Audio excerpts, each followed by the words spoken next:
Depois de 2 anos de escândalos no Congresso, depois de dezenas de mensaleiros, depois dos sanguessugas, depois da não cassação dos corruptos, depois de 4 anos em que a inflação foi de 28%, em que os professores tiveram aumentos de apenas 30% e em que o salário mínimo cresceu 46%, o Congresso se aumentou em 91%. Como é que pode? A razão para isso é o interesse do Renan Calheiros e do Aldo Rebelo em agradar a turma dos Severinos para continuar na presidência. Sim, mas eu creio que há mais. Eu acho que os parlamentares querem nos acostumar ao escândalo. Eles querem acabar com a nossa esperança na democracia. Eles querem que o povo diga, humilhado e deprimido, é assim mesmo, o Brasil não tem jeito. É a única explicação. Eles querem o país quebrado, porque é melhor para corruptos e oportunistas. Por isso, eu pergunto a vossas excelências congressistas. Vós, que trabalhais apenas 3 dias por semana, vós tendes coragem de conceder a vós mesmos um dos maiores salários do mundo para congressistas? Vós não tendes noção da crise financeira que o Brasil sofre? Vós não tendes um grão de respeito pelo povo brasileiro? Em outras palavras, excelências, vós não tendes vergonha na cara? Neste congresso de parlamentares indiciados na justiça, a corrupção tem bravos defensores. Já se foi o tempo em que políticos apenas negavam suas maracutaias. Não sei, não vi, não sou. Agora, depois da ficha limpa, depois do advento de Joaquim Barbosa no Supremo, começou um movimento coletivo contra a opinião pública. Os corruptos resolveram sair do armário. Só sem vergonha mesmo. E daí vai encarar? A finalidade do Ministério Público é defender a sociedade.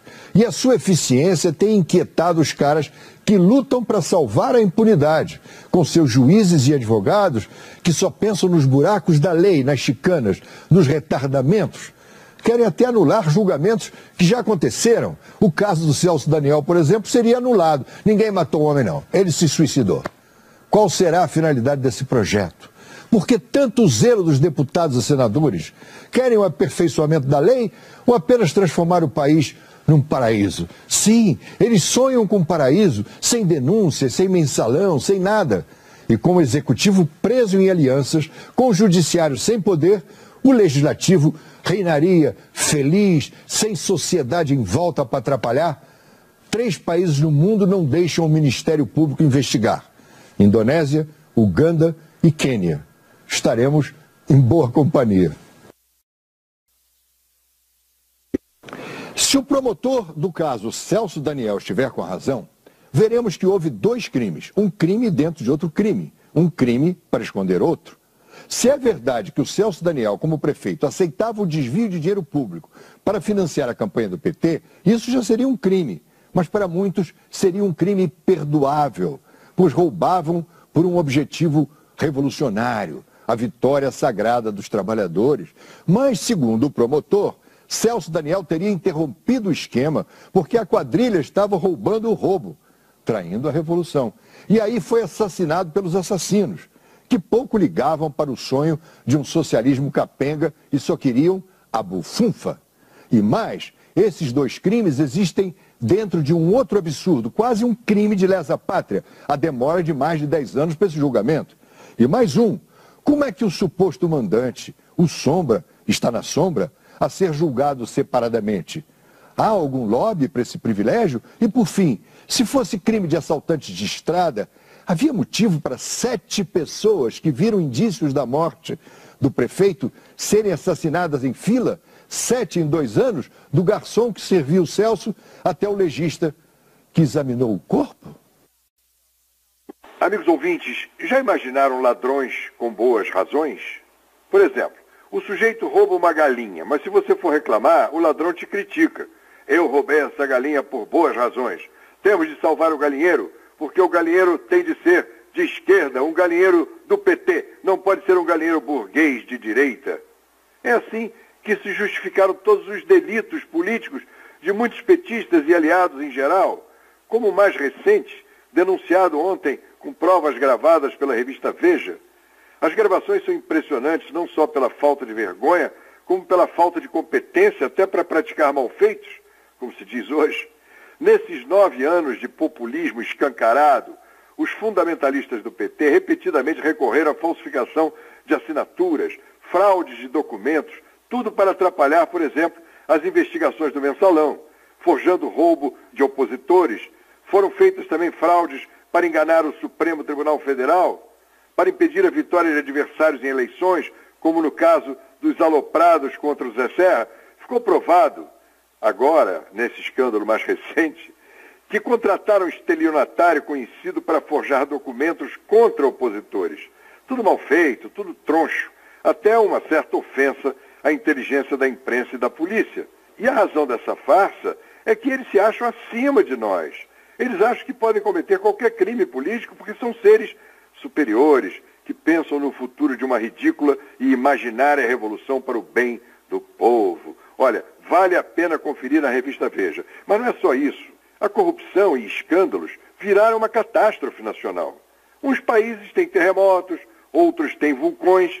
Nós temos a corrupção institucionalizada pelo governo do PT há 9 anos. A Dilma Rousseff tenta governar, mas não dá tempo. Todo dia surge um novo ladrão ou um novo suspeito.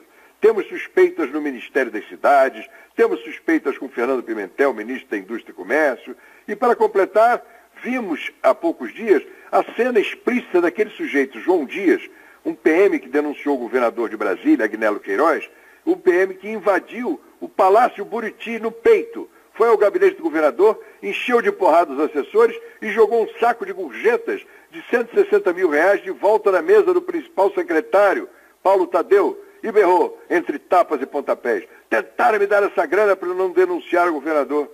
Quer dizer, o desrespeito à lei e à decência já foi um delito.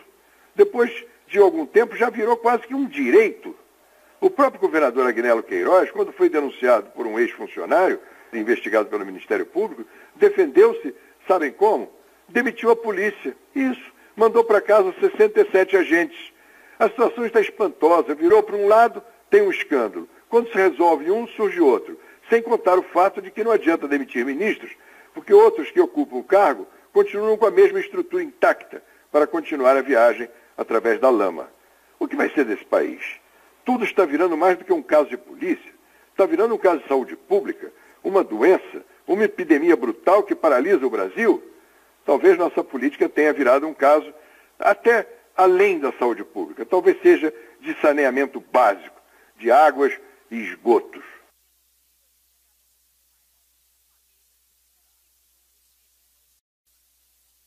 Por que será que a educação é tão ruim no Brasil?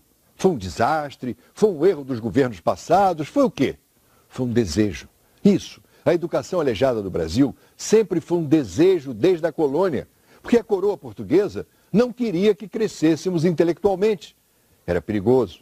Ao contrário dos americanos, que puniam os pais que não educavam os filhos, nossos portugueses desconfiavam da educação e a tradição ficou. Até o século XIX era proibido publicar livros sem o aval da igreja e o carimbo do governo. A primeira universidade do país foi fundada em 1920 para exibi-la ao rei Alberto da Bélgica, que veio nos visitar. Sabem quando a Argentina criou a sua? Em 1613. Portugal estimulou o bacharelismo, a dedicação a literatices, ao invés de ciências exatas essenciais para o desenvolvimento. O caso do Tiririca é exemplar. Ele sabe assinar o nome, mas é como 50% de alfabetizados do país. Analfabetos funcionais, incapazes de assumir funções sofisticadas que o mercado exige com o progresso. O mapa demonstra que a educação piora à medida que subimos para as áreas das oligarquias coloniais, Norte e Nordeste. A miséria da educação no Brasil não é um acidente, é uma obra de séculos. Tiririca, você não está sozinho, você representa milhões de brasileiros. Hoje em dia, as denúncias é que são denunciadas como irrelevantes. Nada prova mais nada. E diante de maracutaias óbvias, mobilizam-se as técnicas de ocultação. Primeira, não, eu nego, eu nunca fiz isso. Disse também que a culpa é da vítima, que inventou tudo. Uma outra técnica é a dor. Sim, vamos investigar. Doa a quem doer. Aí o culpado fica limpo. Se vai doer em outro, logo, não é com ele. Não há mais medo. O corrupto hoje em dia anda de testa alta, olhado com inveja. Olha lá, dizem nas churrascarias, aquele ali é um mó ladrão. Aí o outro fala, mas é espada. A lição básica é o lema eterno da política brasileira corrupta. Silêncio, paciência e o tempo. E o tempo passa, o tempo voa, e os malandros brasileiros continuam numa boa. Se você vai pedir um emprego, qual é a primeira coisa que lhe cobram? Atestado de bons antecedentes. Isso para metalúrgicos, motoristas de ônibus, faxineiros. Boa notícia de que deputados e senadores também têm de abrir a cortina do seu passado. Porque muitos políticos só vão para o Congresso para ter esconderijo. Antigamente o sujeito roubava galinha e fugia para o mato. Agora se escondem sob as cúpulas do Niemeyer. Isso mostra também que a nossa opinião pública não é mais passiva. 2 milhões de assinaturas dos que pediram a ficha limpa dão medo. E sabemos que sem medo não há honestidade política. Mas o fato do sujeito entrar limpo não quer dizer que ele não se suje depois. Por exemplo, depois do aumento para aposentados públicos, que já recebem, em média, R$ 3.500 por mês, os nobres congressistas, liderados por Paulo Paim, que vive de arrombar a Previdência, querem recompor o valor das aposentadorias. Mas como a Constituição proíbe vinculação entre benefícios e salário mínimo, inventaram um macete. Mudaram o nome para salário de benefício mínimo. Se passar, o rombo será de 90 bilhões de reais, 8 vezes o custo do Bolsa Família até hoje. Ou seja, eles podem estar limpinhos, mas querem fazer sujeira conosco, quebrando o orçamento nacional. A corrupção no país deve-se à impunidade secular, onde as provas não provam mais nada, e os corruptos contam também com o nosso esquecimento. Temos hoje um filminho para nos avivar a memória. Qual seria o título do filme? A Cumbuca de Brasília, A Tropa da Mão Grande ou Os Panetones Assassinos? Vejamos. Brasil, tua cor maravilhosa. Eu ganhei 82 bilhões, 417 milhões. Brasil, a esperança do futuro e as glórias do O PT não fez doação de 4 bilhões para o PTB. progresso e do orgulho entre as nações. Brasil, terra tão abençoada entre nações misturadas, enlaçadas pelo Esse filme é pequeno, é um curta, mas a roubalheira no Brasil dava para muitos longa-metragens. da brilhante luz da lua na hora do teu mar. Deus ajuda um e não ajuda outro, ele deve estar com inveja disso. Brasil, Brasil, Brasil.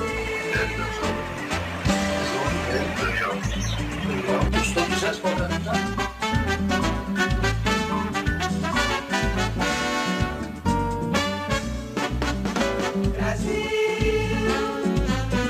da brilhante luz da lua na aurora do teu mar, das florestas e cidades. Brasil, Brasil, Brasil. A questão do seu coração. A sentença é o Senhor que determina. A sentença não é de Deus, não, mas as sentenças dos homens dormem dentro do Código Penal. Todos negam tudo e ninguém vai em cana. Deus tem de nos ajudar na urgentíssima reforma da justiça, que está cega e paralítica.